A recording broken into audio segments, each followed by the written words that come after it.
Says, distinguished colleagues, ladies and gentlemen, I hereby declare open the 12th meeting of the 39th session of the Human Rights Council.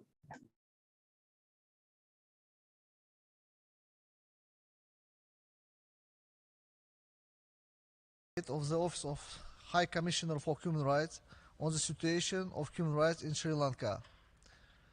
I give the floor to the distinguished representative of Venezuela for video statement. Please. Gracias, Presidente. Thank you very much, President. The Council resolution which gave rise to the written update does not have the consent of Sri Lanka. This creates a dangerous precedent requiring the office to collect criminal evidence for future prosecutions, a mandate which was not given it by Resolution 48148 of the General Assembly, which established its mandate. Sri Lanka has demonstrated its seriousness, commitment and cooperation with this Council, its mechanisms, the treaty bodies and the office. We welcome great steps forward made by Sri Lanka in the enjoyment of human rights since the return of peace in 2009 and significant achievements in the reconstruction and post-conflict reconciliation. The rehabilitation and returning to life in society for more than 12,000 ex-combatants demonstrates the humanist character of its government. Persons from all areas of life affected by the conflict are fully involved in democratic processes and the development of the country. Venezuela rejects any interference in the domestic processes of Sri Lanka as it moves towards a definitive national reconciliation. This Council must continue to support the efforts of Sri Lanka and its dignified people on the basis of genuine dialogue and cooperation, which ought to guide its work. Thank you. Thank you. Now I give the floor to the distinguished representative of Nigeria. Thank you, Mr. President. Nigeria welcomes the government of Sri Lanka, commends the government of Sri Lanka for its genuine cooperation and constructive engagement with the Office of the High Commissioner for Human Rights and other human rights mechanisms. We take positive note of the efforts of Sri Lanka to fulfill its international human rights obligations and deepen cooperation in the field of human rights, particularly in its commitment to the Human Rights Council. My delegation would like to again reiterate that the Human Rights Council was established to promote and protect human rights through cooperation and genuine dialogue to strengthen the capacity of member states to comply with their human rights obligations. In this regard, it is fundamentally imperative that the Office of the High Commissioner for Human Rights ensures that implementation and execution of its mandate is at par with the spirit, tenor, and letter of its founding resolution GA 6251. Needless to say that the sovereignty of Sri Lanka and indeed all member states can only be guaranteed by upholding the principles of universality, objectivity and non-selectivity in the consideration of human rights issues, as well as the elimination of double standards and politicization in this esteemed council. Finally, we commend the government of Sri Lanka on its efforts to strengthen the country's legal frameworks in the field of human rights and call on all member states to support the exertion of this country in the fulfillment of its international human rights obligations. I thank you.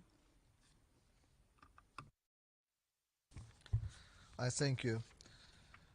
I give the floor to the distinguished representative or to delegation of Maldives, please.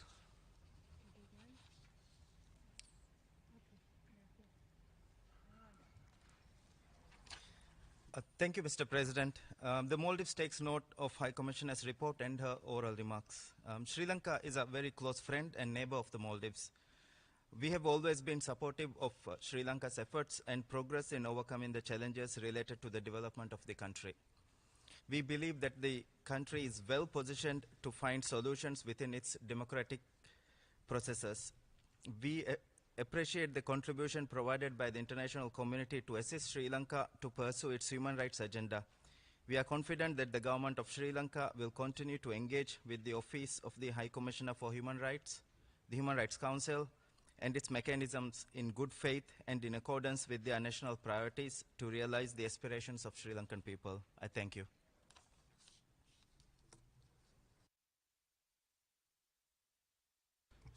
Thank you very much. I give the floor to the distinguished representative of China for video statement, please. Mr. President, as a friendly neighbor of Sri Lanka, China sincerely hopes its political stability, national solidarity, and unity will be maintained. China commends the government for actively promoting and protecting human rights and making notable progress in promoting sustainable economic and social development. We also appreciate the important achievements made in promoting reconciliation and reconstruction. In this regard, HRC Resolution 46/1 is not in line with the principles of impartiality, objectivity, non-selectivity, and non-politicization, nor has it been endorsed by the country concerned. Therefore, it will only hinder the promotion and protection of human rights and national reconciliation in Sri Lanka.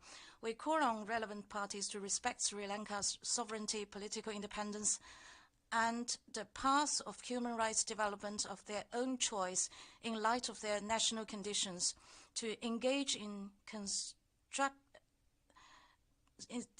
constructive dialogue and cooperation, and to stop politicizing human rights issues or using human rights as a pretext to interfere in the internal affairs of Sri Lanka. Thank you, Mr. President. I thank you. I give the floor to the delegation of Cuba for video statement. Thank you, President. The Human Rights Council must make a priority of cooperation and constructive dialogue, and a mechanism which is universal, such as the UPR, to make sure that it does not have a selective approach to human rights. This exercise is not something that enjoys the support of the country concerned. We ought to be aware that any mandate of this kind will only contribute to double standards and politicization, which have begun to dominate this body, and will in no way promote the enjoyment of human rights. Cooperation, dialogue, and a respectful exchange on the basis of the UN Charter principles are the path to follow to ensure the effective promotion and enjoyment of human rights. Cuba has defended and will continue to defend these principles. Thank you very much. I thank you. I give the floor to the distinguished representative of Syrian Arab Republic.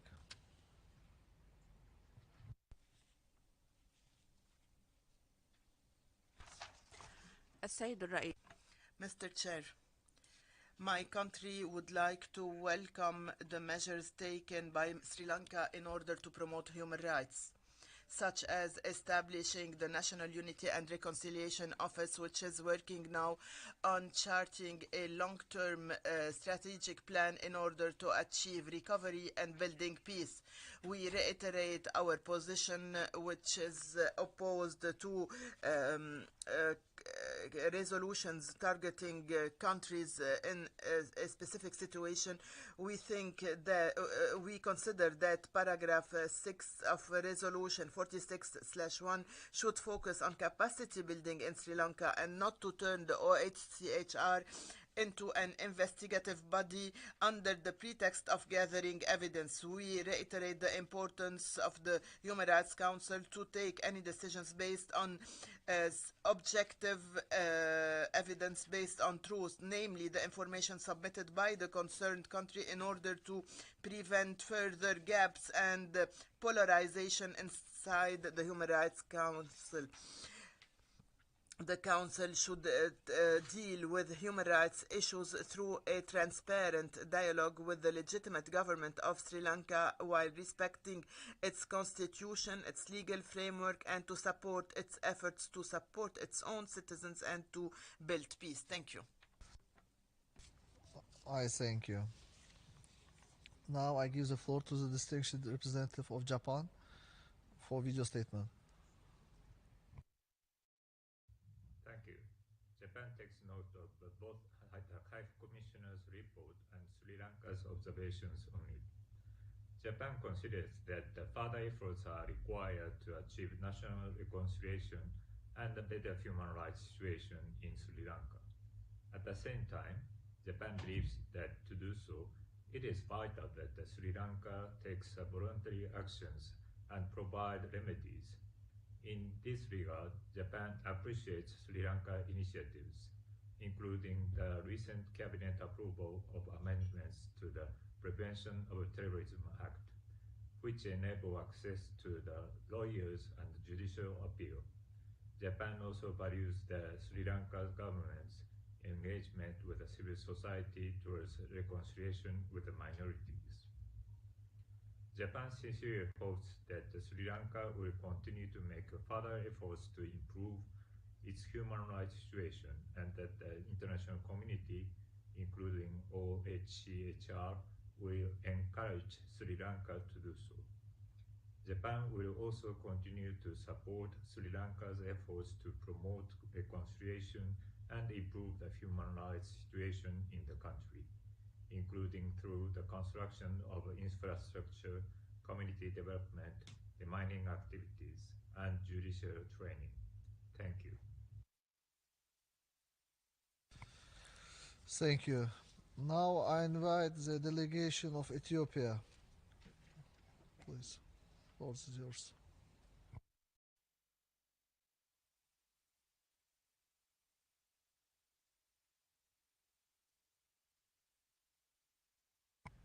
Ethiopia once more. Okay. Ethiopia is absent right now. Now I give the floor to the delegation of the Vietnam for video statement. Mr. President, Vietnam acknowledges Sri Lanka's strong commitment to the promotion and protection of human rights in line with the country's constitution and international obligations. We welcome the progress made by Sri Lanka on the implementation of voluntary commitments since the 46th session of the Human Rights Council, despite severe challenges due to the COVID-19 pandemic. We also commend Sri Lanka for the strengthening of national unity and reconciliation through legislative reform, as well as through coordinated measures for resettling internationally displaced persons, accounting of missing persons, land release, and various forms of reparations for victims of the past conflicts. Sri Lanka has also made encouraging headway on the implementation of the SDGs. We hope the Council and international partners will continue enhancing constructive dialogue, technical cooperation, and capacity building in Sri Lanka for strong recovery from COVID-19 pandemic and realizing of SDGs in the country that better enabling the enjoyment of human rights by the people of Sri Lanka. I thank you, Mr. President. I thank you. Je donne la parole à la délégation. I recognize the delegation of Switzerland. Monsieur le Vice-président. Vice President, Switzerland wishes to thank Madam High Commissioner for her report. We take note of recent efforts made by the government of Sri Lanka in the human rights sector and in reconciliation. Nevertheless, we regret the lack of progress on some areas of the Commissioner's report. To make sure that national reconciliation is successful, we have sadly not seen any progress in terms of accountability, and impunity continues. The work of the High Commissioner is essential in order to assess the extent of international crimes. For more than 40 years, the law on the prevention of terrorism is in contradiction with the prohibition of torture and arbitrary detention, and it unjustifiably limits the rights of civilians. The amendments proposed do not affect the most problematic provisions of the law. The Commission on Human Rights of Sri Lanka is in danger, and civil space is all the more limited. We welcome the fact that Sri Lanka is considering financial compensation for the families of victims of enforced disappearances, but this does not replace the quest for truth in building a lasting peace. We can recommend the government of Sri Lanka to fully implement the recommendations of the High Commissioner's report and all of the Council's recommendations on the situation in Sri Lanka. Thank you. Thank you, sir. The distinguished representative of Cambodia for video statement. Mr. President, Cambodia welcomes Sri Lanka active engagements with various mandate holders and constructive cooperation with wide-ranging international organizations and UN agencies in promoting compliance with its international human rights obligations.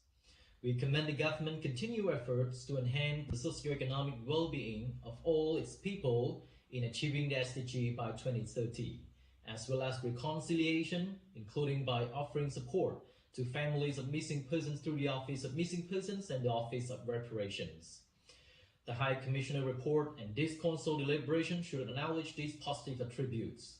All human rights, civil, cultural, economic, political, and social, including the right to development, are organically interlinked and mutually reinforcing. They must be treated in a fair and equal manner on the same footing and with the same emphasis. Mr. President, human rights agenda must be discussed through a genuine dialogue-based approach with non-confrontation, non-politicization, and non-selectivity, based on verified source of information, bearing in mind the national particularities and priorities of each country.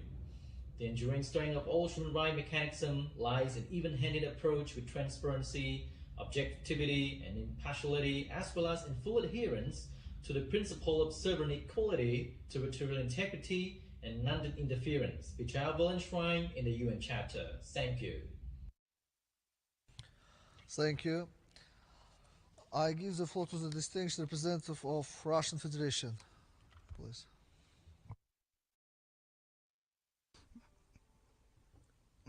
Господин председатель. President, we note the Sri Lankan authorities' attempts to improve the human rights situation in the country. Since 2021, there's been a presidential commission to investigate its violations, and it has made considerable progress in national reconciliation with an operational office on disparate persons and an office on compensation. The former war zones are now being cleared of UXO, and there is progress on return of IDPs to their homes. Infrastructure is being built in areas with mainly Tamil populations. There are also measures to improve the legislation, in particular the law to prevent terrorism, in order to bring it into line with international standards. We note the increase in readiness by Sri Lanka to conduct respectful cooperation with the international human rights mechanisms, but within such cooperation, Sri Lanka must itself, without any external influence, determine priorities and activities, as well as the areas that require international assistance. Only in that case will the measures taken be truly effective and foster a strengthening of promotion and protection of human rights in the country. Thank you. Благодарю. Thank you. Now I invite the delegation of Australia for video statement, please. Thank you, High Commissioner, for your comprehensive update. Australia is a long-standing partner of Sri Lanka in its reconciliation efforts. We are committed to supporting Sri Lanka through constructive and practical engagement to implement transitional justice commitments and international human rights obligations. We encourage Sri Lanka's continued engagement with the Human Rights Council and its special procedures and welcome the invitation for the High Commissioner to visit. We recognise the High Commissioner's concerns regarding the human rights situation in Sri Lanka, including surveillance and intimidation of civil society, differential treatment of minority communities, respect for the rule of law, including in relation to recent high-profile cases, and continuing reports of torture and ill treatment by law enforcement officials. We note Sri Lanka's commitment to continue measures of peace-building, reparation and development, and encourage the ongoing and independent operation of domestic reconciliation mechanisms. We recognise recent releases on bail under the Prevention of Torture Act and encourage Sri Lanka to continue efforts to ensure its legal framework is in line with international human rights standards. We encourage Sri Lanka to continue to work with your office, including to take forward recommendations of Council Resolution 46.1 on promoting reconciliation, accountability and human rights. Thank you. I thank you. I give the floor to the distinguished representative of Lebanon for Zoom, as I understood. سيد الرئيس، المفوضة السامية على تقريرها وإحاطتها. We wish to thank the High Commissioner for her report and thank the delegation of Sri Lanka for the update we've been given, and we would encourage them to continue cooperating with the Office of the High Commissioner. We have the following remarks. We welcome the progress made in Sri Lanka to put an end to the conflict and rebuild the country and ensure reconciliation. The interpreters point out the sound quality is very poor. There is not possible for interpretation. 90% من الأراضي التي كانت تستخدم لأغراض عسكرية خلال النزاع المسلح الذي عصف بالبلاد. وفي هذا الإطار يسمن لبنان المبادرات التي تخول أهالي المناطق التي تأثرت بالحرب المشاركة بالمسار الديمقراطي والتنموي للبلاد. في الختام يدعو لبنان المفوضية السامية لحقوق الإنسان والمجتمع الدولي إلى مواكبة. Please, the delegation, maybe it's some technical problem, maybe could you speak a little bit slowly, please, for translation and interpretation, please. Do I repeat statement? You can repeat, yes.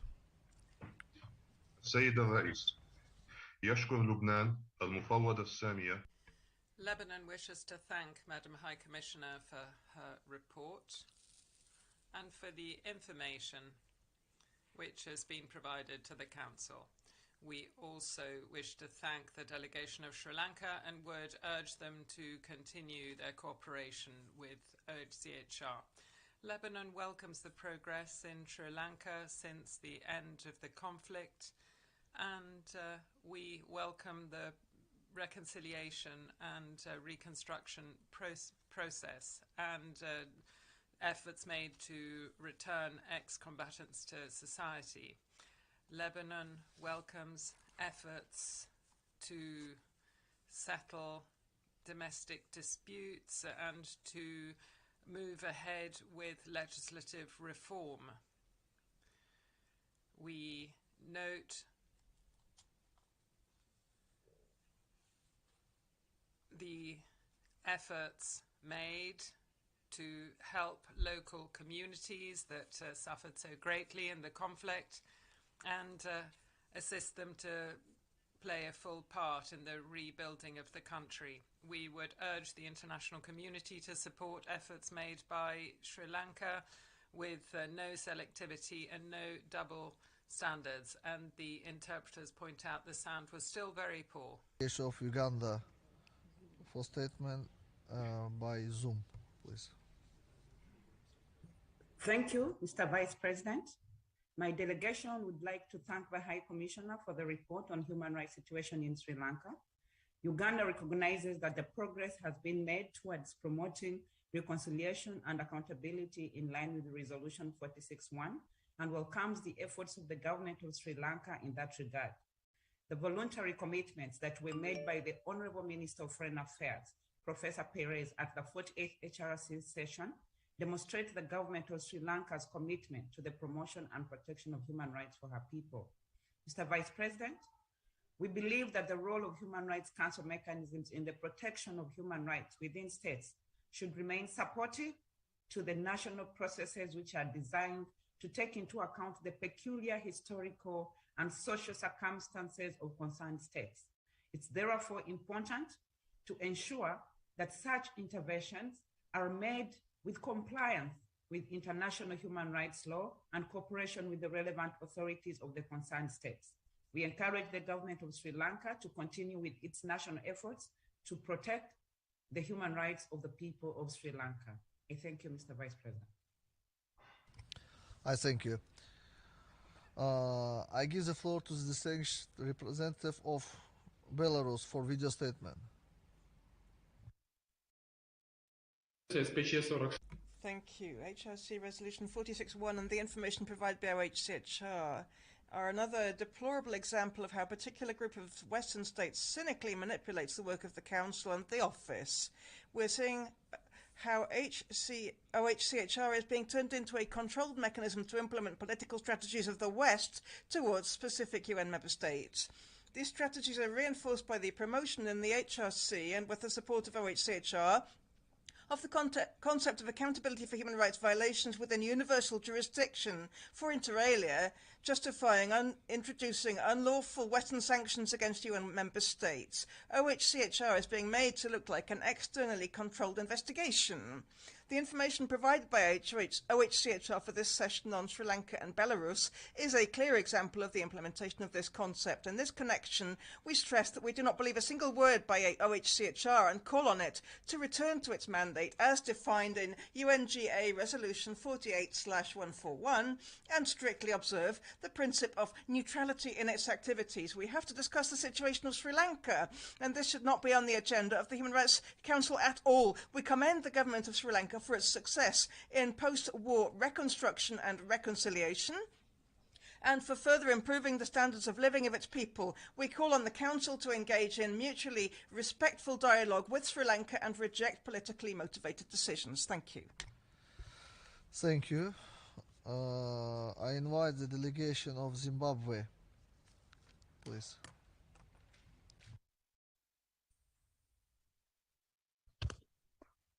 Thank you, Mr. Vice President. Zimbabwe thanks the High Commissioner for her report. We wish to point out that the practice of imposition of country-specific mandates, especially without the consent of the country concerned, is counterproductive and runs counter to the principles of genuine dialogue and cooperation in human rights work. We also note that assigning the OHCHR the role of collecting criminal evidence for purposes of any future prosecutions is outside the mandate of the office. Since the end of the conflict in the country, Sri Lanka has scored significant achievements in the areas of post-war reconstruction, reconciliation, and protection of the rights of its people. In this regard, we call on the Council to constructively assist Sri Lanka to further enhance its ongoing domestic processes in these and other areas. I thank you. I thank you. I give the floor to the distinguished representative of the United States of America. Thank you to the High Commissioner. The United States welcomes Sri Lanka's efforts to amend the Prevention of Terrorism Act and its recent release of more than 40 individuals, many of whom were held for years without charge. We welcome the move of the NGO Secretariat of the Ministry of Defense and initial steps to engage with some civil society representatives. We hope to see continued progress. We urge the government to take further steps to bring PTA reforms into alignment with international human rights law and encourage them to ensure all Sri Lankans have access to justice and can exercise freedom of expression. We call on the government to cease its harassment of civil society, human rights defenders, and journalists. To foster reconciliation, the Office on Missing Persons and the Office for Reparations should operate effectively, independently, transparently, and in a victim-centric manner. We also call on the government to engage with Tamil and Muslim parties and civil society organizations to advance an inclusive, lasting political solution. What actions can we take this year to advance human rights, including religious freedom, justice, accountability, and reconciliation? Thank you. I thank you. I invite the delegation of Eritrea to give the floor. Thank you, Mr. Vice President. Mr. Vice President, Eritrea takes note of the report of High Commissioner and has the following comments on the report and methodologies. It's an established international principles that promotion of human rights is essential in relation to the intrinsic obligation attached to the ideals of humanity in which all nations share collective responsibility. In this vein, Eritrea has always advocated for dialogue and cooperation as the best solutions and way forward on the promotion and protection of human rights. Like any other state, Sri Lanka also faces challenges and problems in all areas of developmental sectors, including in the human rights domain. However, Sri Lanka has demonstrated responsibility to promote and protect human rights in accordance to the context, needs, and human betterment ideals of the Sri Lankan people.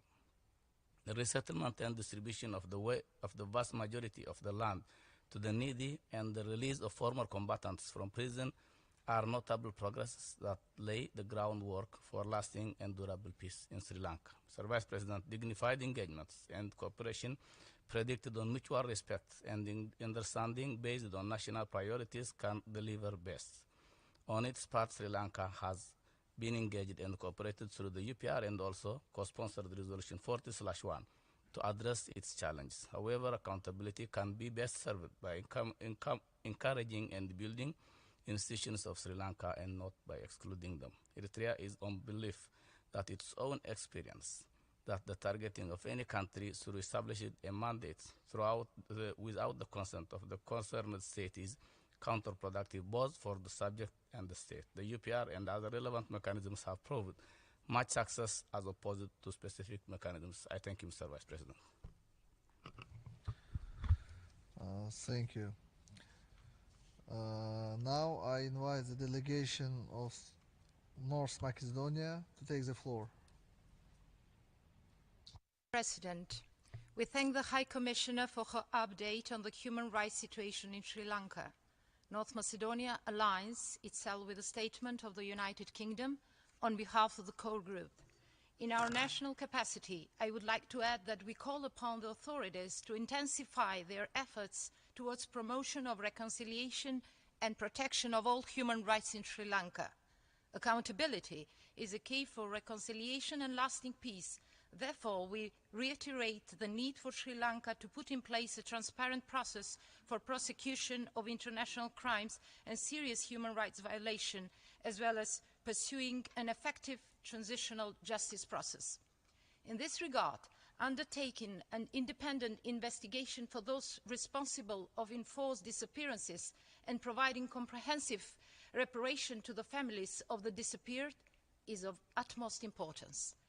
Mr. President, we recognize the openness of the Sri Lankan government to the work of the Office of the High Commissioner and the special procedures.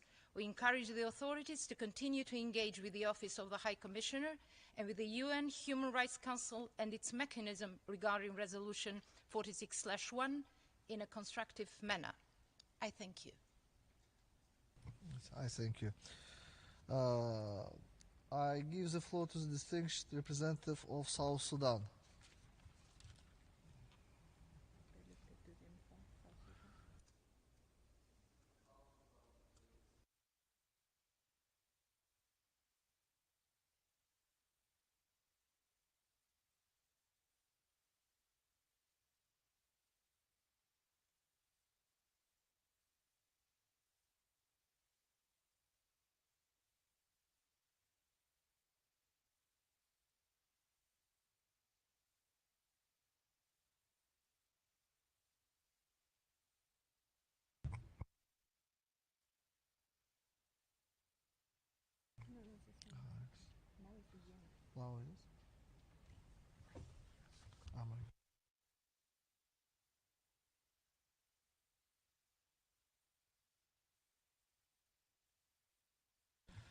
Okay. I give the floor to the distinguished representative of Yemen for video statement.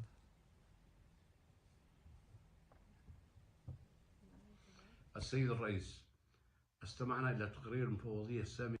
President, we have listened with interest to the High Commissioner's statement on Sri Lanka. We reiterate the importance of cooperating with that country, taking into account the government's efforts in order to ensure the economic, social and other forms of stability and help that country overcome human rights violations, which it is doing through its presidential commission.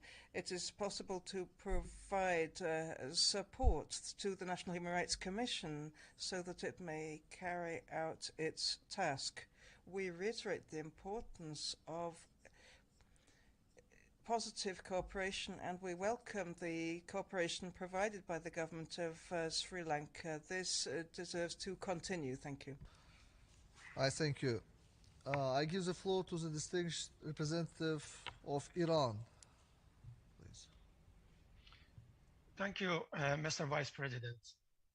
The Islamic Republic of Iran commends the achievements have been made by the Sri Lanka in recent years and for its cooperation and engagement with OSCHR, showing determination to promote and protect human rights of its people. Mr. Vice President, the resolution 16/251 upholds the need for genuine dialogue and cooperation. The UN human rights bodies and mechanisms should support governments upon their consent in implementing their obligation under applicable international human rights law and should not assume roles that go behind their mandate as stated in resolution 48/141 and 16/251. The OSCHR and the Council need to cooperate and support the state based on neutral, independent, and impartial approach in order to safeguard human rights from politicization and double standards, and should refrain from speculation in addressing the human rights development of states. Mr. Vice President, the OSCHR and the authorities are encouraged to enhance their constructive cooperation and comprehensive approaches, taking into account the concern of concerned states to overcome the challenges and mitigate the consequences in order to enhance the promotion and protection of human rights in Sri Lanka. Thank you, Mr. Vice President. I thank you. Now I invite the delegation of the Lao People's Democratic Republic. It's Zoom, as I understand. Mr. Vice President, the Lao PDR take note of the update on the recent development in Sri Lanka by the OSCHR. My delegation commends Sri Lanka for its continued and constructive cooperation with the OSCHR, as well as its achievements made in the achieving the rights and fundamental freedom of its people. We are of the view that country-specific initiatives are confrontational and run counter to the fundamental principles prescribed in the resolution 60/251. We therefore would like to emphasize that the work of the HRC shall be guided by the principles of universality, impartiality, objectivity, and non-selectivity, and constructive international dialogue and cooperation. We also encourage the OSCHR and international community to constructively support Sri Lanka to advance their efforts for promotion and protection of human rights, reconciliation, and development on the basis of domestic priorities. I thank you, Mr. Vice President. Thank you. Thank you. I give the floor to the distinguished representative of Niger. Please. The floor is yours. Niger. Niger, the floor is yours. Niger is absent. Okay, I invite the delegation of Kazakhstan to give the floor. Vice President, my delegation has carefully studied the High Commissioner's report and oral remarks, as well as information provided by the government of Sri Lanka. Kazakhstan supports the comprehensive efforts of the government of Sri Lanka aimed at protecting and promoting human rights and freedoms. We also welcome goodwill and actions by Colombo to fulfill its international obligations in the field of human rights, interacting with mechanisms of the UN system. At the same time, we call upon Sri Lanka to further cooperate and positively engage with the United Nations. I thank you. I thank you. I give the floor to the distinguished representative of Bangladesh. The floor is yours. Thank you, Mr. Vice President. Bangladesh appreciates the constructive engagement of the government of Sri Lanka with the OHCHR throughout the preparation of the OHCHR report. We value the work and contribution of the Human Rights Council and its mechanisms towards the universal respect of human rights. We underline that genuine dialogue and cooperation are necessary for promoting and protecting human rights everywhere. Mr. Vice President, like many other developing countries, Sri Lanka is severely affected by the impacts of the COVID-19 pandemic, particularly on public health and economic and social rights. We underline that Sri Lanka needs international cooperation and support in its effort for promoting peace, reconciliation, and human rights.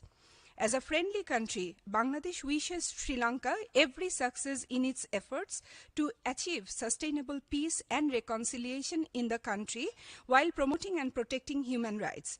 We request the OHCHR to enhance dialogue and cooperation with Sri Lanka, including through technical cooperation in accordance with the principles of impartiality and non-selectivity. I thank you. I thank you. I give the representative of Azerbaijan, please. Mr. Vice President, Azerbaijan takes note of the report submitted by the Office of United Nations High Commissioner for Human Rights for the current ID and information provided by Sri Lanka as a concerned country. We would like to emphasize that all matters falling within the domestic jurisdiction of UN member states, including that of Sri Lanka, must be resolved through dialogue and cooperation based on respect of the rule of law, independence, sovereignty, territorial integrity, and inviolability of international borders of states. We believe that the Office of the High Commissioner for Human Rights should favor constructive dialogue and cooperation with the government of Sri Lanka and provide it with necessary advisory services, technical and financial assistance upon its request to support the government's actions and programs in ensuring human rights in Sri Lanka. I thank you. I thank you. I thank you.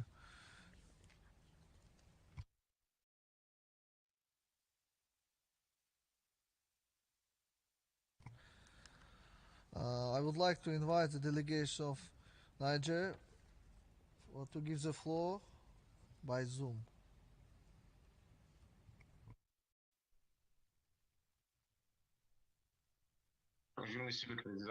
Thank you, President. The sound, unfortunately, is very bad.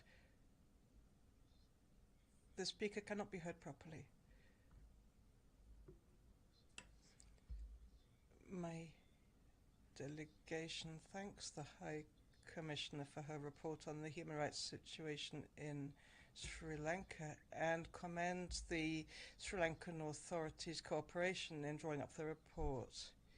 We also welcome the government's cooperation with the human rights mechanisms as seen by the 2020 agreement and the visit of mandate holders under the special procedures, in particular on the right to education and the special rapporteur on contemporary forms of slavery.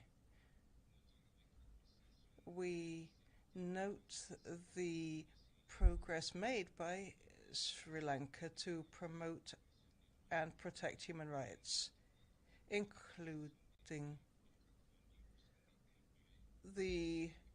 unfortunately the speaker cannot be heard properly, the return of property and the return of IDPs as well as national reconciliation. In conclusion, we encourage Sri Lanka to continue its efforts to work with the Office of the High Commissioner and human rights mechanisms and call on the international community to support that country as it implements its voluntary commitments to promote and protect human rights. Thank you. I give the floor to the distinguished representative of the United Kingdom of Great Britain and Northern Ireland. please. The floor is yours. Thank you, Mr. Vice President. The United Kingdom welcomes the update from Madam High Commissioner. We share the High Commissioner's concerns regarding the continued lack of progress on accountability and regret there has been setbacks in several emblematic human rights cases. We welcome recent releases on bail of Anaf Ajazim and Hijaz Hizbullah as a positive first step. Whilst we acknowledge initial reforms of the Prevention of Terrorism Act, these do not go far enough. Whilst we acknowledge the NGO Secretariat move to the Foreign Ministry, we have concerns around surveillance and harassment of civil society and militarisation of civilian governmental functions. The appointment of an individual named in key emblematic case to the post of provincial governor is particularly worrying. Whilst we acknowledge ongoing work in government institutions on reparations and missing persons, it is crucial this is accompanied by a comprehensive reconciliation and accountability process. We note with concern that minority communities are facing increased marginalisation, with allegations of land grabs in the north and east of the country.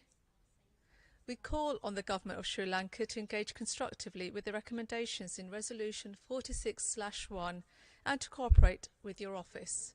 Thank you. Thank you, Excellency. I give the floor to the distinguished Ambassador of Pakistan to give the floor, please. Thank you, Vice President. We take note of the High Commissioner's written update as well as Sri Lanka's comments on it. We appreciate Sri Lanka's continuing engagement with the Council, OHCHR and national stakeholders. This is particularly noteworthy given its rejection of Resolution 46/1 and its legitimate concerns over aspects of the OHCHR mandate. We recognize the progress made by Sri Lanka and encourage it to build on its domestic processes on reconciliation, accountability and human rights. We commend Sri Lanka for achieving high vaccination rates and providing economic support measures despite the financial and fiscal crunch induced by COVID-19. We share concerns over micromanagement of Sri Lanka's internal constitutional and governance matters. We underscore the imperative of strict adherence to the provisions of UN Charter, UNGA Resolution 60/251 and the IB package. We are encouraged by Sri Lanka's willingness to consider inputs from national and international partners. We applaud Sri Lanka's achievements against terrorism perpetrated by LTTE and sponsored from abroad. We call for provision of justice to victims of this terrorism and accountability of both its perpetrators and external sponsors. Sri Lanka's constructive posture provides space for meaningful engagement and collaboration. We hope this Council and its allied mechanisms will duly consider Sri Lanka's cooperation, views and concerns as the country concerned. I thank you. Thank you. I give the floor to the distinguished representative of Ethiopia by Zoom, please. Thank you. Sorry, the floor. Thank you. Thank you, Mr. President. Ethiopia notes with appreciation the commitment and significant effort made by Sri Lanka in making real strides in human rights, as well as its engagement with the OHCHR, despite the many challenges it is facing. Ethiopia has always stressed on the importance of abiding by the principles of universality, impartiality, and neutrality. The primary responsibility to promote and protect human rights rests with the individual country. As a subsidiary organ of the General Assembly of the United Nations, Council must live up to the values and fundamental principles enshrined in the Charter and Resolution 60/251, which calls for the sovereign equality and respect for agreed international rules, fundamentals which we must work for all. In this connection, we are of the view that OHCHR should pay more attention to the efforts of the country concerned on the ground and take on board authoritative information rather than impeding national processes aimed at promoting human rights and national reconciliation. As no country is perfect in advancing human rights flawlessly, we believe the best way is to remain within the framework of dialogue based on the long-standing commitment of the country, building on the achievements in the areas of its cooperation with the UN Special Procedure mandate holders and resettlement of IDPs. In conclusion, Ethiopia renews its objection of the politicization of human rights and mandates specific resolution without the agreement of the country concerned. I thank you. I thank you. Now I give the floor to the distinguished representative of South Sudan.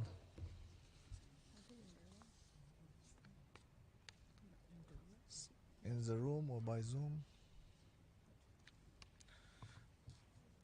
As I understood, the delegation of South Sudan is absent right now.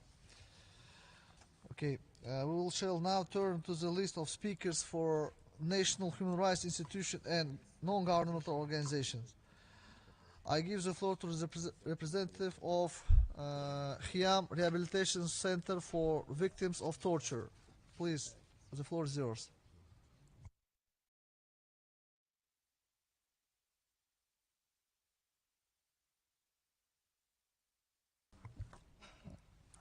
Two key issues that are indicative of the overall deterioration of human rights in Sri Lanka. My parliamentary colleague Ranjan Ramanayake was sentenced as much as 4 years and his civic rights removed and imprisonment for alleged contempt of court, which is not an offence defined in the law, and had no right to appeal. The President has ignored requests, including from International Parliamentary Union, to pardon Ramanayake so that he could resume his political work. The cries of the victims of the Easter Sunday bombing and the truth and justice continue to be in vain. The non-prosecution and the negligence of high officials give rise to the suspicion that the real brains behind the attacks are being shielded. Instead, the investigator Shania Besekara, dubbed as Sherlock Holmes of Sri Lanka, and senior police officer Ravi Seniratna are being hounded and their lives are in danger. The government is reluctant to make meaningful changes to the draconian Prevention of Terrorism Act, which facilitate arbitrary detention, torture, conviction based on solely on alleged confessions. Citizens exercising their freedom of expression has been harassed. Civil society activists work under severe pressure. Militarization of civil administration is a characteristic of this government. Ethnic and religious minorities live in anxiety. Added to all this, the economic mismanagement, severe shortage of essential items, disruption of electricity supply, long queues of fuel, are soaring cost of living is just of its consequences. As I speak today, the main opposition office also was attacked by a government member. I urge the international community to support people of Sri Lanka whose human rights been threatened than ever before. Thank you. I thank you. I give the floor to the representative of International Movement Against All Forms of Discrimination and Racism. Thank you, Mr. President. We thank the High Commissioner for her update on Sri Lanka, sharing concerns on regressing human rights situation, including the erosion of the independence of the judiciary. The Human Rights Commission of Sri Lanka is due to be downgraded from A status for its lack of independence, effectiveness, and diversity. As a proposed amendment to the Prevention of Terrorism Act lacks safeguards against arbitrary detention, torture, and other human rights abuses, a moratorium must be established on its use until necessary legislation is introduced. The government is deploying a smear campaign against those working for truth, justice, accountability, reconciliation, and human rights. We are troubled by the recent Foreign Ministry's statement against Ambika Sagnathan for providing expert opinion to the European Parliament. The arrest of Serhan Malek Gamag reminded us of the white band abductions used for suppression of dissent. We align ourselves with the statement of the Inter-Parliamentary Union regarding former MP Ranjan Ramayanak. The government is increasingly militarized and the culture of impunity is still prevailing. The campaign One Country, One Law is relying on extreme Buddhist ideology for electoral gains. The Muslim Marriage and Divorce Act and other personal laws must be reformed in consultation with the women affected. The government has failed to propose a sustainable solution to enormous economic hardships faced by its citizens.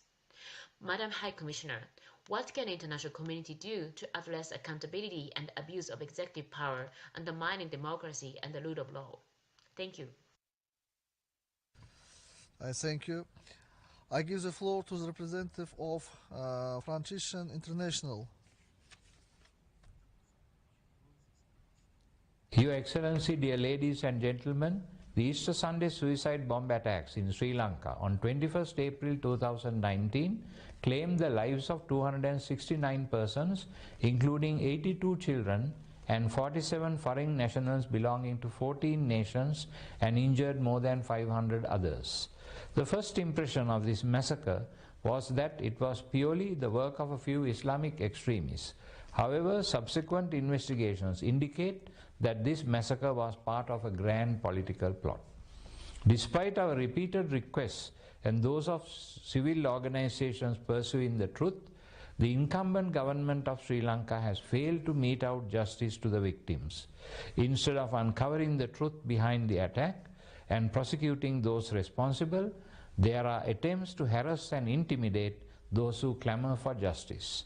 As a result, nearly 3 years after the horrendous crime, we are still in the dark as to what really happened on that Easter Sunday.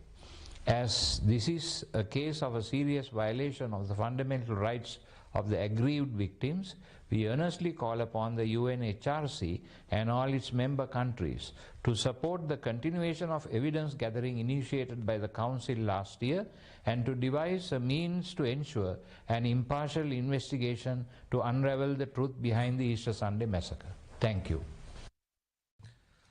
Thank you. I invite the representative of Asian Forum for Human Rights and Development to give the floor, please.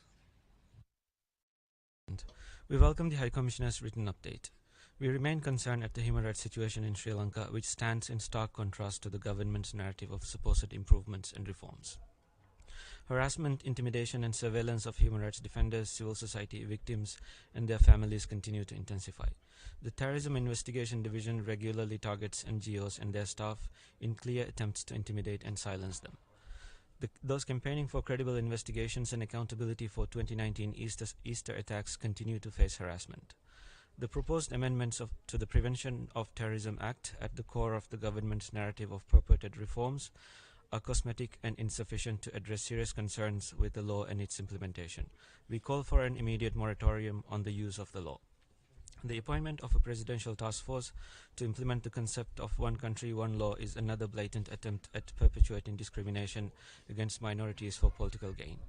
The government continues to obstruct accountability through political interference.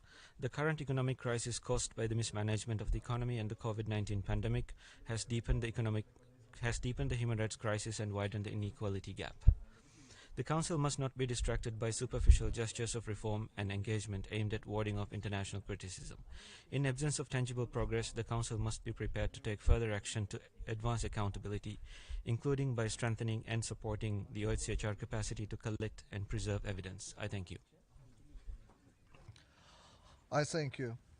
I give the floor to the representative of International Harm Reduction Association.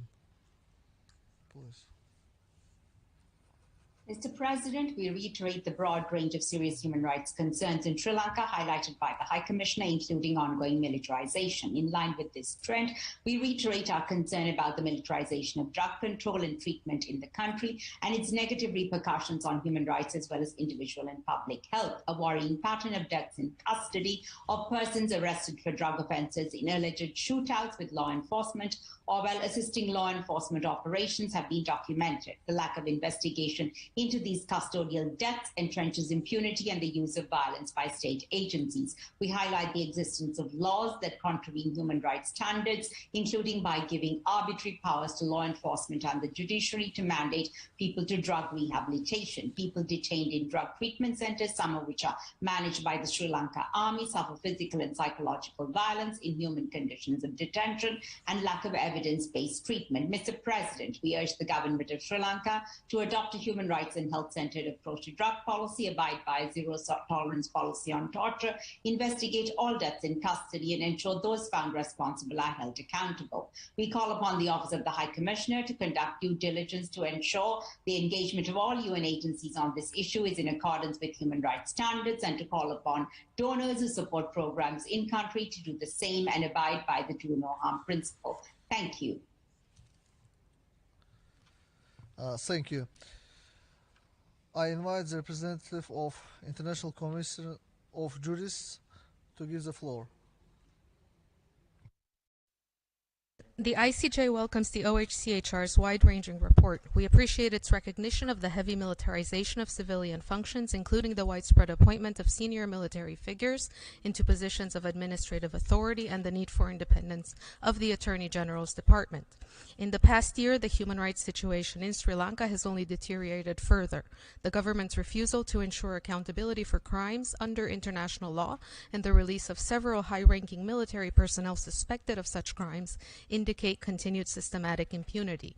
Surveillance and harassment of human rights defenders, journalists, lawyers, and activists have increased. Impunity for cases of enforced disappearances and intimidation of the victims' families by security forces continue.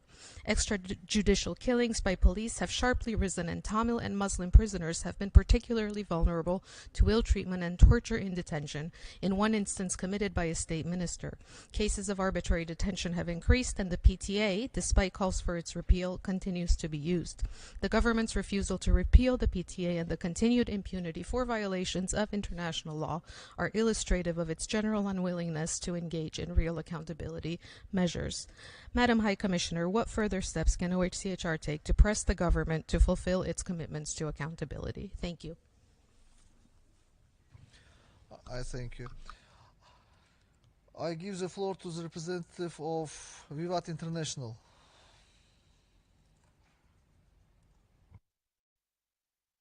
Vivat International welcomes the report of the High Commissioner on Sri Lanka and expresses her concern about the human rights situation, especially the lack of independent and democratic institutions, militarization of the country, reprisals against families of disappeared persons, and persecution of the human rights defenders.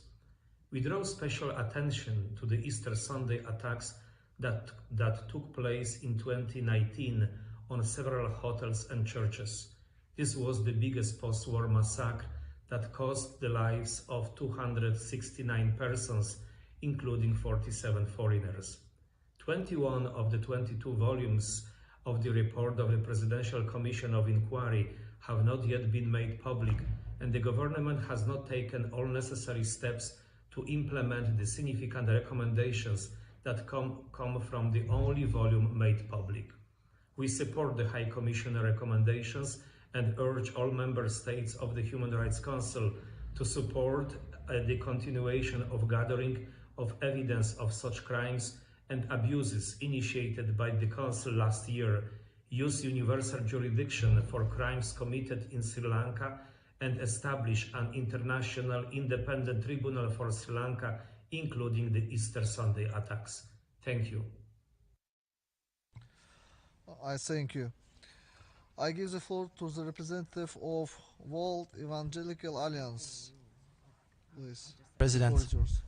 The World Evangelical Alliance welcomes the written update of the High Commissioner.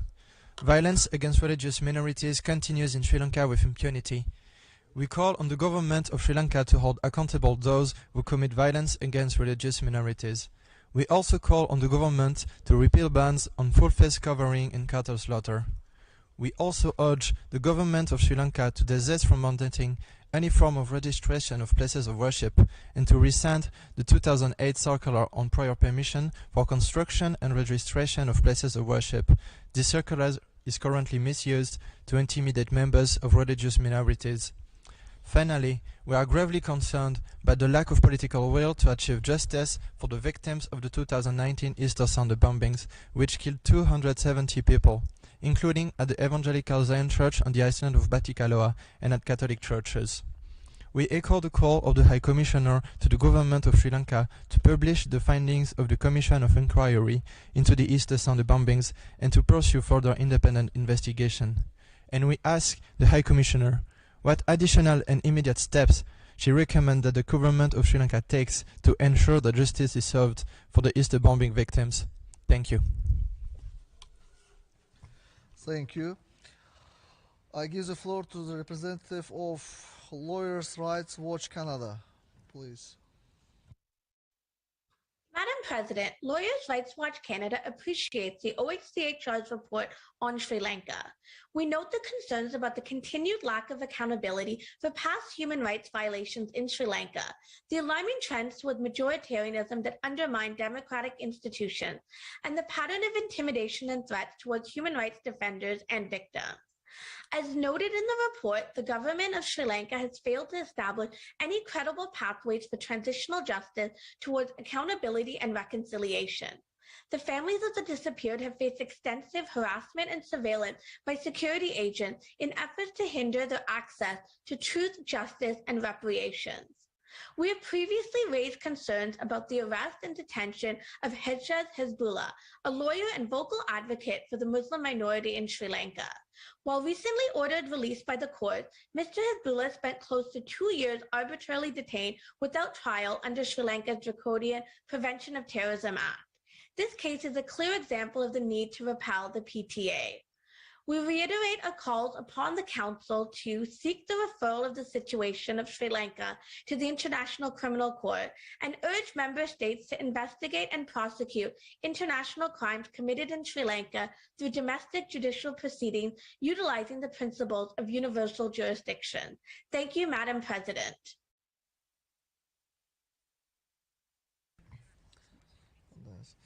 I give the floor. Thank you very much. I give the floor to the representative of Amnesty International.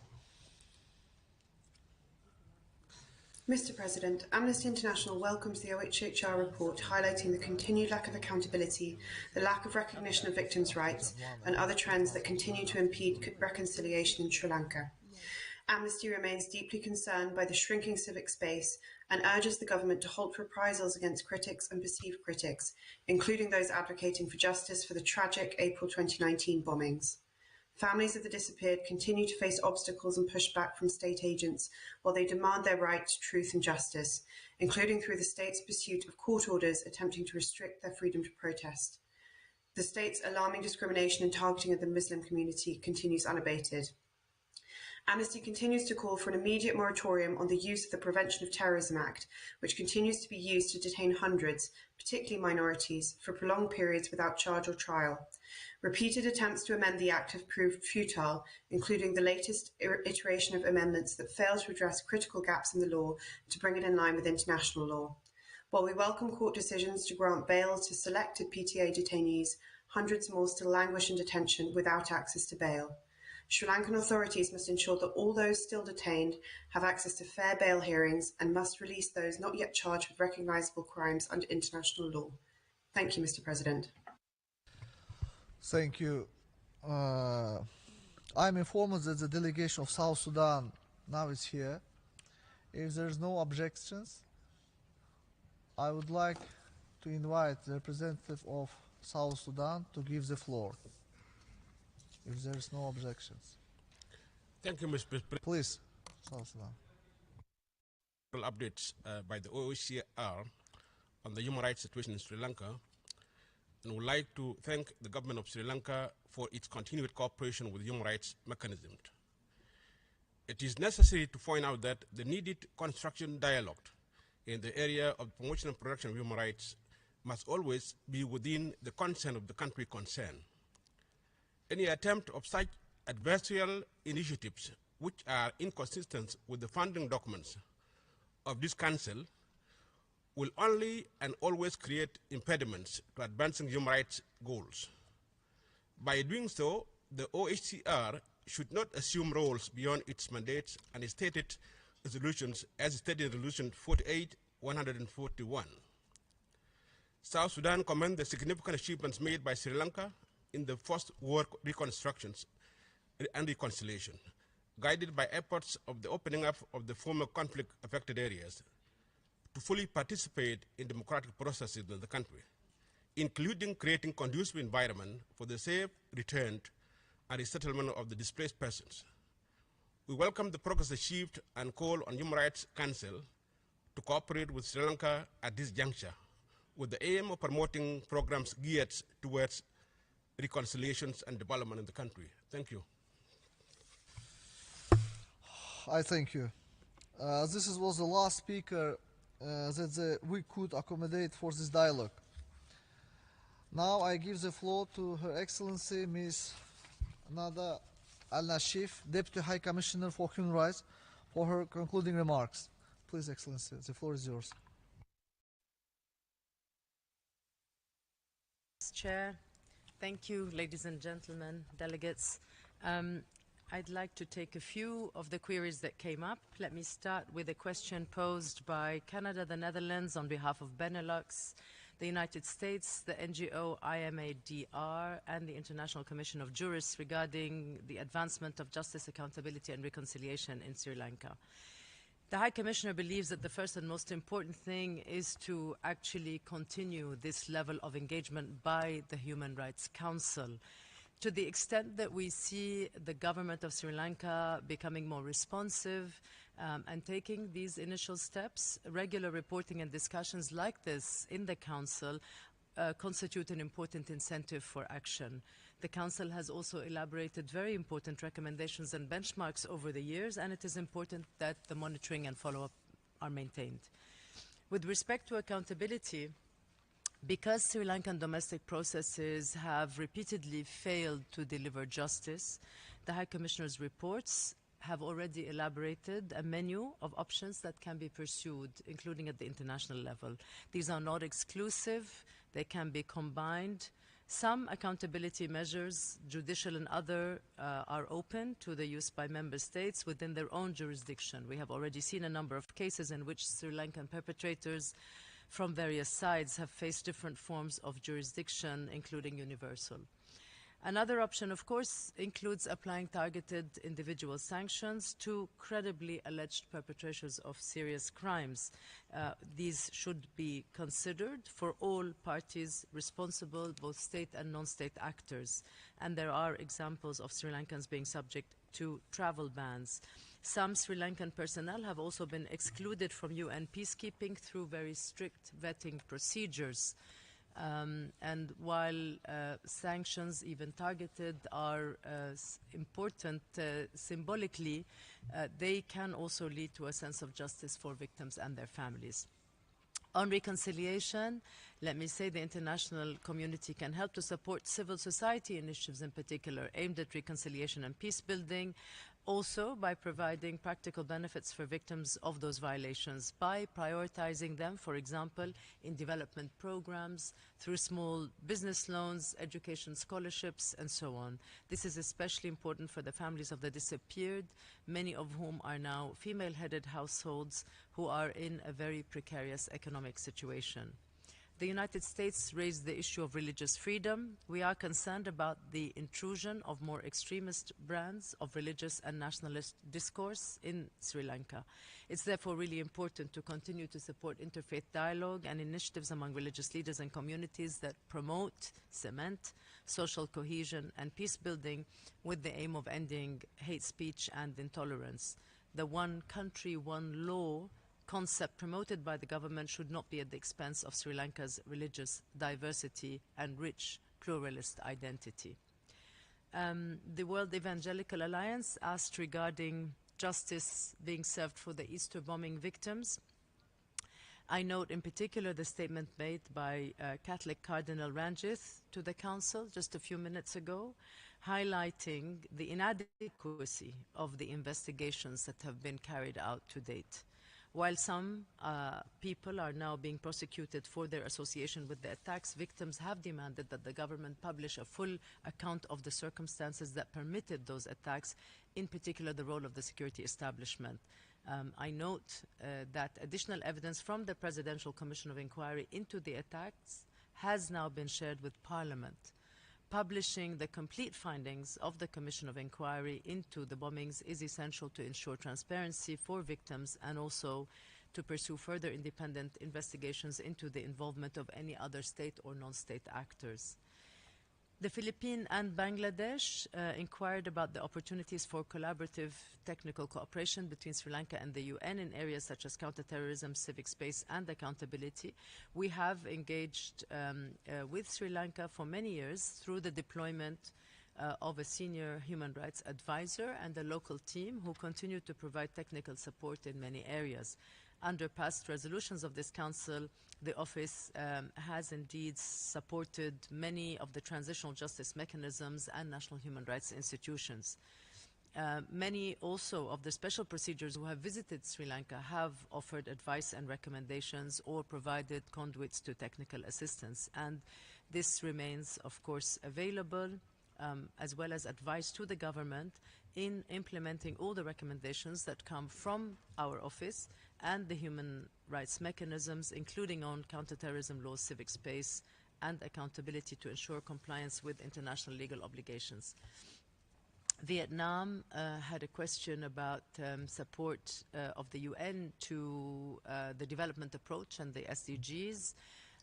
We note the commitments made by the government to the SD agenda. This should remain an important focus for UN engagement and support.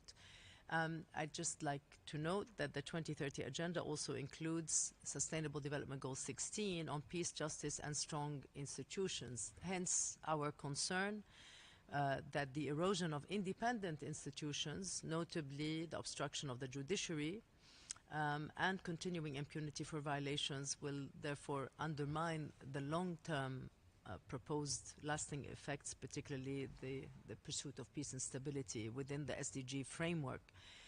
These require independence also, the police structures, as well as the judiciary, as I mentioned, without political interference and the end of all institutionalized impunity.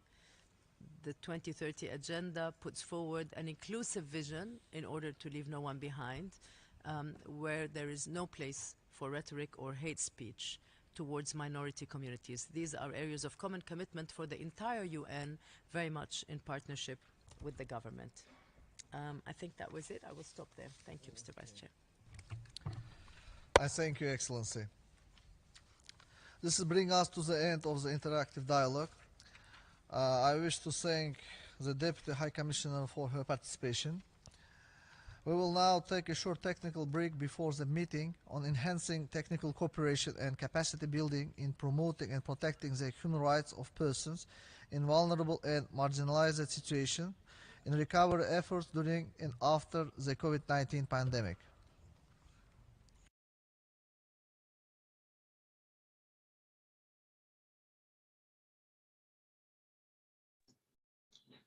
Good morning, everyone. Yeah, it's finished. I had to make some comments, so if you can hold on. No. I had to make some comments. Yeah. So now we look at this country specific, specifically Nicaragua, Nigeria, Maldives, China, Cuba, Syria, Vietnam, Cambodia, Russia, Lebanon, Uganda, Belarus, Zimbabwe, Eritrea, Yemen, Iran, Lebanon, Kazakhstan, and I will come to Bangladesh, and Azerbaijan, and Pakistan, Ethiopia, and South Sudan. All these countries are now the countries supported by China, and they come as they are saying reconciliation. First of all, these countries should understand reconciliation between whom? The victims of Tamils, and the reconciliation in Sri Lanka is between the genocide and war crimes and crimes against humanity committed by Sri Lanka in the pretext of war, and the main community is Tamil community and Tamil speaking community. They are not minorities. And what is happening here is that the truth is reconciliation between whom? That's a question which we had to ask. How can you achieve reconciliation by not saying who we are reconciling against? And what sort of reconciliation? just saying that, okay, now we have won over you and you are our subsidiaries. So now we are got our, we are saying that we will forgive you for acting against us for your rights. So what sort of reconciliation is that? All these countries I mentioned earlier have got their own, they are suppressing their own people or the nation within them, especially Russia. And Russia is now being called upon in the United Nations doing war against Ukraine. And everybody calling it. And Russia is coming and saying, oh, we don't, because all these countries, they don't want in the future any investigation coming towards them. And impartially, and most of the Nicaragua and other countries, they have already got it. So we had to understand this, all these thieves. In other words, they thieves, all of them together, got together. We can only call these countries the people, the perpetrators of human rights and killing their own people within their nations are now coming to protect themselves in the future accountability processes. So this calling, these countries don't have even a say in human rights, and it is just absurd that all these countries are even in human right UN human right system. They should be chucked out. And the countries I mentioned, and especially the Bangladesh, which was in 1971, they got the Tamils. They were they were subjected to genocide by West Pakistan, the current Pakistan. At the time, they called for everything, and then the Bangladesh now coming along with China and supporting Sri Lanka. What sort of morality the Bangladesh have got? Again, the South Sudan. The South Sudan was formed again by resolutions like whatever is happening for Sri Lanka now. And now South Sudan is hypocritical by coming out and saying that there should not be a country-specific representation. Then if South Sudan didn't have that in 1990s or 2000, how South Sudan can be formed today? All these countries, they forgot their past and they are continuing to defy the logic. And they are created by Bangladesh and South Sudan are created from the genocide, and they are an Eritrea again. And Ethiopia, which is which caused genocide in Eritrea, is now calling for supporting Sri Lanka. So all these countries, we can look at Nigeria, Biafra genocide in 20th century. All these countries who have committed genocide or oppressing their own people, don't want any accountability within their country, are coming and blasting, supporting Sri Lanka. So now we know who Sri Lanka's friends are. They are like them. They are like, these countries are like Sri Lanka, which is doing genocide to their own people within all the nation within them. And the justice, if there is no justice by means of the human justice is not there, then the justice of the God will take. And that will be the annihilation of everybody. Maybe a third, now Ukraine war has started between Russia, and maybe it may be a nuclear war. We don't know. All these countries should face up to the reality. And COVID pandemic has not not provided them with any lessons. That's also another means by God to tell the world that go back to the righteous way. But they are not doing that. So what Sri Lanka has it learned any lesson from COVID? Or any other countries like all these countries I mentioned, have they learned any lesson? They have not learned any lesson. Then the drastic measures of nuclear war or something like that will only come in, and like Noah's Ark, that's the situation. The world had to start all over again. because the world has become unjust, don't want to support justice, want to protect injustice. All these things are the things what is happening. And all, without exception, all the human rights organizations are calling for justice and accountability, and how the Sri Lanka is treating, utterly treating with contempt the justice and accountability process and not doing anything on that. So without accountability, how can you, without justice and accountability, how can you achieve reconciliation? So the word reconciliation doesn't have any meaning. So reconciliation with whom is the question I am asking here. So with that note, these countries should understand, in the future at least, they should come and cooperate with Tamils who are victims.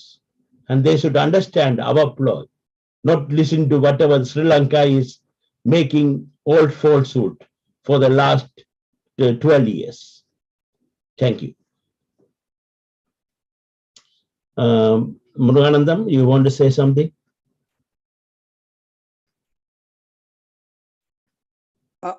Thank you, Manivanan. Actually,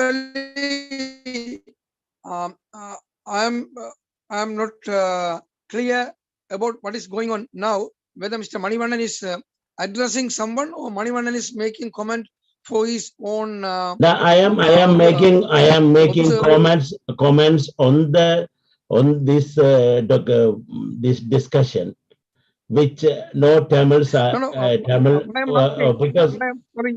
I am asking you now. Yeah. When I am in conversation with you, is anyone at the moment listening? No, but there are people listening. Right. Okay. In that case, I can speak in Tamil. Yeah. If the conversation between you and me now and the normal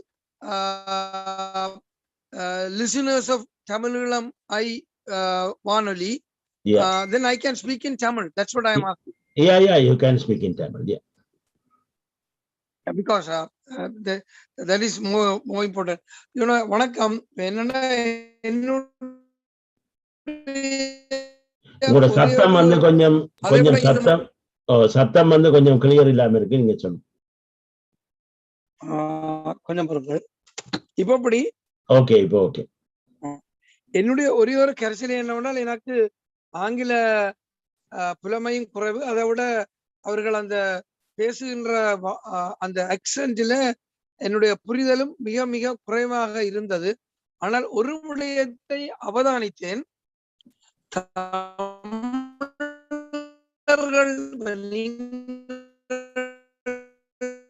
hello, இன்னும் சத்தம் கிளியரா இல்ல. சத்தம் கிளியரா இல்ல, சொல்லுங்க. தமிழர்களுக்கு எதிரான பாதிப்பு என்பது அங்கே பெருமளவில் சொல்லப்படவில்லை.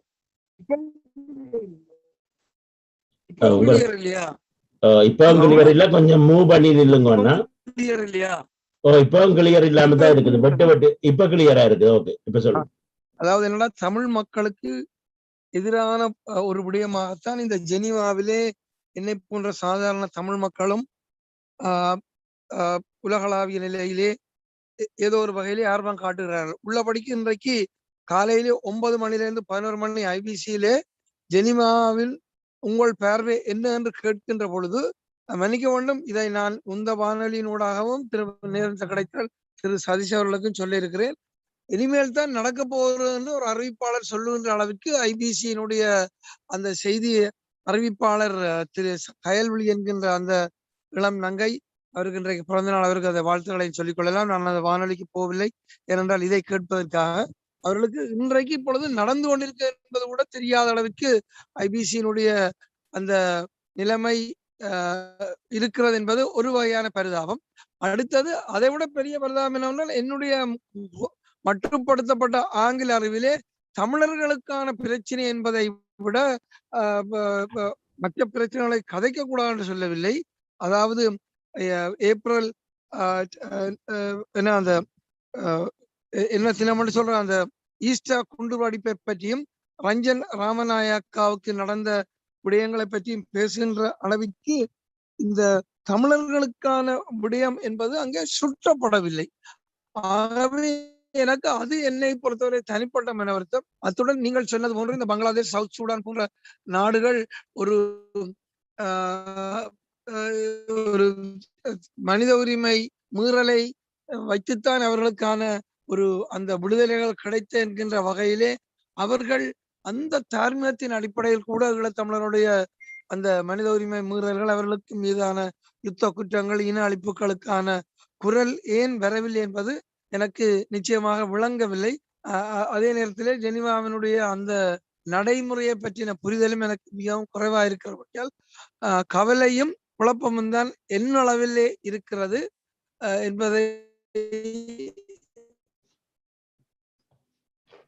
சொல்லிக்கொண்டு இந்த விடயங்களை, அதாவது சமகாலத்திலே இதை பார்ப்பதற்கு நீங்கள் எடுத்த நடவடிக்கைக்கு உங்களுக்கு நன்றி சொல்லி, முடிந்தால் இன்றைக்கும் போன வெள்ளிக்கிழமை நடந்த அந்த விடயங்களை ஒரு தமிழில் ஒரு தொகுப்பாக, ஒருவேளை இன்றைக்கு உங்களுக்கு முடியாவிட்டால் நீங்கள் புதன்கிழமை செய்வீங்கள் என்று நினைக்கிறேன்.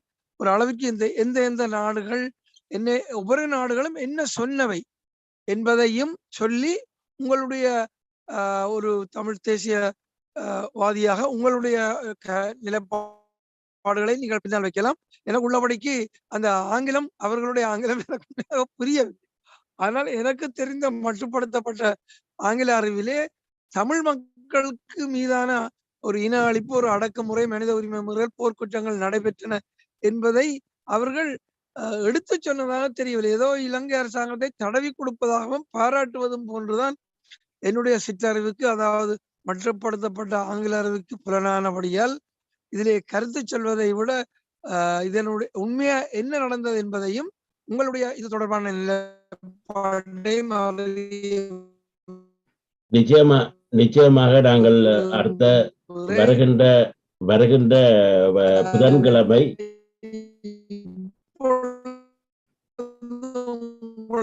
சத்தம் கேட்கலைன்னா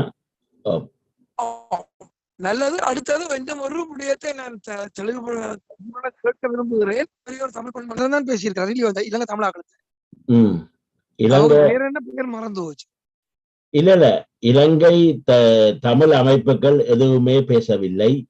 அதுல வந்து அது கனடாவில இருந்து வந்த, அது கனடாவினுடைய அமைப்பு, கனடாவின் அமைப்பில் ஒரு தமிழால் பேசியிருந்தார். அது தவிர அங்க வந்து அது வந்து ஒரு லீகல் இதென்று சொல்லி ஒரு கனடாவினுடைய அமைப்பு, அதுல வந்து ஒரு தமிழால் பேசியிருந்தார். அதை தவிர ஒரு வேண்டுகோள் விடுகிறேன். ரெண்டு விஷயம், நீங்க புதன்கிழமைக்கு உங்களுடைய கருத்தையும் சொல்லி கேட்கிறது உண்டு. ஆனால் இது வந்து இப்ப நான் என்னைத்தான் உதாரணமா எடுக்க வேண்டும். நான் ஆங்கிலத்தில் வாசிக்க எழுத முடிந்தாலும் அண்டர்ஸ்டாண்டிங் டிஃபரெண்ட் எக்ஸ்டென்ட் எனக்கு சரியான புவர். ஆகவே இதனுடைய ஒரு தமிழ் மொழியாக்கம் கண்டிப்பா இதான் செய்யணும் இல்ல, யாராவது அதை செய்து தமிழ் மக்களுக்கு அதை தெரியப்படுத்த வேண்டும். ஏனென்றால் இந்த ஜெனீவாவை பற்றி நாங்கள் மிகவும் அக்கறைப்படுறவர்களுக்கு ஜெனீவாவிலே இந்த 2 மணத்தியாலும் என்ன நடந்தது என்பது கூட தெரியாமல் இருக்கிறோம். நான் என்னை சேர்த்து சொல்லுகிறேன். ஜெனீவாவிலே சமகாலத்தில் நடந்து கொண்டிருக்கிறது என்பது கூட தெரியாத அளவிற்கு ஐபிசி வானொலி உரையாடி கொண்டிருக்கிறது. இன்றைக்கு நடக்க இருக்கிறது, இங்கே நடந்து கொண்டு இருக்கின்ற நேரம். அப்ப இது என்ன, இது எப்படியானவர்களாக ஊடகத்திலே இருப்பவர்களும் இருக்கிறோம், அல்லது இந்த சர்வதேச பரப்பில் இருக்கிற தமிழ் மக்கள் எப்படியான ஆங்கில தெளிவோட இருக்கிறோம் என்பதெல்லாம் ஒரு கவலைக்குரிய விடயங்களாக இருக்கின்றன. எங்களுடைய அடுத்த தலைமுறைக்கு இந்த பிரச்சனை இருக்காது. ஆனால் அடுத்த தலைமுறையினர் இதிலே நேர்முகமாக அக்கறையுடன் இருக்கிறார்களா என்பதுதான் என்னுடைய உடனடியான ஒரு விசனம். எத்தனை இளம் தலைமுறையினர் இதை இந்த நேரத்தில் செவிமடுத்துக் கொண்டிருக்கிறார்கள் என்பது உள்ளபடிக்கு எனக்கு தெரியாது. ஏனென்றால் எங்களை போன்றவர்களுடைய காலங்கள் கழிந்து கொண்டிருக்கின்ற பொழுது இந்த இடத்தை விட்டு நிரப்ப வேண்டியவர்கள் அடுத்த இளம் தலைமுறையினர். அப்ப இன்றைக்கு லைவாக இதில் எவ்வளவு பேர் பார்ட்டிசிபேட் பண்ணிக்கிறார்கள், ஒப்சர்வர்ஸாக எவ்வளவு பேர் இருந்திருக்கிறார்கள், கமெண்ட்ஸ் எவ்வளவு பேர் மேக் பண்ணுகிறார்கள், இப்படியான, அதாவது யுனைடெட் நேஷன்ஸ் ஹை கமிஷனர் அம்மாவிற்கு எவ்வளவு பேர் மேக் பண்ணுகிறார்கள் என்பது நான் நிச்சயமாக இதிலே செய்ய விரும்புகிறேன். ஆனால் உள்ளபடிக்கு என்ன நடந்த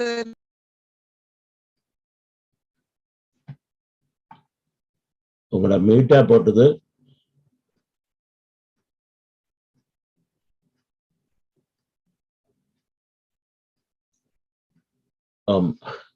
முருகானந்தம், நீங்க மீட்டா இருக்கிறீங்க. உங்களோட மீட்டே எடுங்கோ, சத்தம் பெறையில. சொல்ல வேண்டியெல்லாம் சொல்லி முடிச்சுட்டேன். ஆமா, நன்றி நன்றி. அப்ப நான் தமிழ்லையும் இந்த கருத்துக்களை சொல்லிவிட்டு நான் இந்த நிகழ்ச்சியை முடிவு கொண்டிருக்கின்றேன். இதுல நான் சொன்ன கருத்துக்கள், ஆங்கிலத்தில் சொன்ன கருத்துக்கள் என்றால் Nicaragua, Nigeria, China, Cuba, Syria, Vietnam, Cambodia, Russia, Lebanon, Uganda, Belarus, Zimbabwe, Eritrea, Moldova, German, Iran, லெபனீட் மற்றும் Kyrgyzstan, Bangladesh, Azerbaijan, Pakistan, Ethiopia, South Sudan, இவ்வளவும் ஸ்ரீலங்காவுக்கு எதிராக எந்த விதமான எவிடன்ஸ் கலெக்ஷனும் செய்யக்கூடாது. அதாவது ஸ்ரீலங்காவை செப்பரேட்டாக ஐட்டம் 2க்குள்ள பார்க்கக்கூடாது. அவர்களை ஐட்டம் 10ல கொண்டு போய் நார்மலாக மற்ற நாடுகளை மாதிரி பார்க்க வேணும் என்ற கருத்தையும், ஸ்ரீலங்கா எல்லாம் ரிகன்சிலியேஷன், அக்கௌண்டபிலிட்டி, ரிகன்சிலியேஷன், டெவலப்மெண்ட் அதுகள் எல்லாமே செய்து கொண்டிருக்கின்றது. ஆகையால அவர்களை விட கதைச்சு பேசி அவர்களின் எதிர்ப்படிதான் நடக்க வேணும். அப்ப அத்துடன் அவர்கள் சொன்ன கருத்து என்னன்னு சொன்னால், எல்லாரும் அதிகமாக வைத்த கருத்து, இது ஸ்ரீலங்காவை சிங்கிள் அவுட் பண்ணி வெளியில கொண்டு வந்து அவர்கள் இனப்படுகொலை செய்திருக்கிறார்கள் என்றதெல்லாம் சொல்றதெல்லாம் அது இந்த கவுன்சிலுக்கு தேவையில்லாத ஒரு விஷயம் என்ற மாதிரியும் கருத்துக்களை தெரிவித்திருந்தார். அப்ப இதெல்லாம் இந்த நாடுகள் எல்லாத்தையும் பார்த்தீர்கள்டா, இவர்கள் அத்தனை பேருமே கூட்டு களவாணிகள். இந்த நாடுகள் அத்தனை நாடுகளுக்கு மேலையும் ஜெனீவாவில் ஹியூமன் ரைட் வயலேஷன் செய்ததாகவும் இனப்படுகொலை செய்ததாகவும் எல்லாமே இருக்கின்றது. அதாவது சைனாக்கு மேல இருக்கின்ற, ரஷ்யாவுக்கு மேல இருக்கின்ற, அமெரிக்காவுக்கு மேல இப்ப நடந்து கொண்டிருக்க யுக்ரைன் போர்ட்லயே இனப்படுகொலை செய்கின்றார்கள் என்றதை உடனேயே அவர்களுக்கு மேல ஆக்ஷன் எடுக்க வேணும், ஐசிஜேக்கு போகணும், அங்கே எல்லாம் எவிடன்ஸ் கலெக்ட் பண்ணணும், அதுகள் இதில் எல்லாம் நடந்து கொண்டிருக்கு. அப்போ அப்படி இருக்கின்ற நாடுகள் சைனா இப்போ ஒரு ப்ரொவின்ஸ்ல அங்க இருக்கின்ற முஸ்லிம் மக்களை எப்படி நடத்துகின்றார்கள், அது எல்லாமே இருக்கின்றன. இவர்கள் எல்லோருமே இந்த கூட்டு களவாணிகள் என்ன செய்திருக்கின்றார்கள் என்று சொன்னால், உங்களிடம் ஒரு வேண்டுகோள் விடுக்கலாமா? ஆமாம், சொல்லுங்க. இப்ப நேரம் இப்ப அங்க 10:55 வரைக்கும் ஐபிசில நடக்கிறபடியால் நீங்கள் இப்ப என்னை போன்ற பல ஐபிசியினுடைய ஒரு சிறப்பு ஒரு 20 வருடங்களுக்கு மேலாக நடக்கிற ஒரு வானொலி என்றபடியால் நிறைய நேயர்கள் கேட்டுக்கொண்டிருப்பார்கள். நீங்கள் இந்த கருத்துக்களை தயவு செய்து சென்று, ஏனென்றால் இப்ப சமகாலத்திலே நடந்து முடிந்து விட்டது என்பது கூட தெரியாத அளவுக்கு அந்த அறிவிப்பாளர் சொல்லுகின்ற பொழுது நீங்கள் என்னை போன்ற அறிவிப்பாளருக்கு கண்டன குரல் கொடுக்க தேவையில்லை. ஏனென்றால் இன்றைக்கு அந்த பிள்ளைக்கு பிறந்த நாள். அப்ப நீங்கள் இப்ப உடனடியாக ஐபிசிக்கு சென்று இன்றைக்கு நடந்த விடயங்களை ஒரு சிறிய தொகுப்பாக, இரண்டால் அவர் ஒரு 3 நிமிடம் 4 நிமிடத்துக்கு மேல் அங்கே பேச முடியாது. ஒரு கால் நீங்கள் சொல்லுவதை முதல் கிழமையாக ஒரு தயவு செய்து செய்யுங்கள். உங்களுடைய வானொலியிலே புதன்கிழமை நீங்கள் இதை பற்றி நாங்கள் விரிவாக பார்ப்போம் என்று சுருக்கமா சொல்லிவிட்டு உடனடியாக ஐபிசிக்கு இல்ல, நான் சுருக்கமா சொல்லிவிட்டேன். நேயர்களுக்கு பயன்படும். ஆமா, நன்றி. நாங்க இந்த நிகழ்ச்சியை இப்போது முடித்துக் கொண்டு நாங்கள் வெளியேறுவோம். தமிழரின் தலைவதி, தமிழரின் கையில், தமிழர்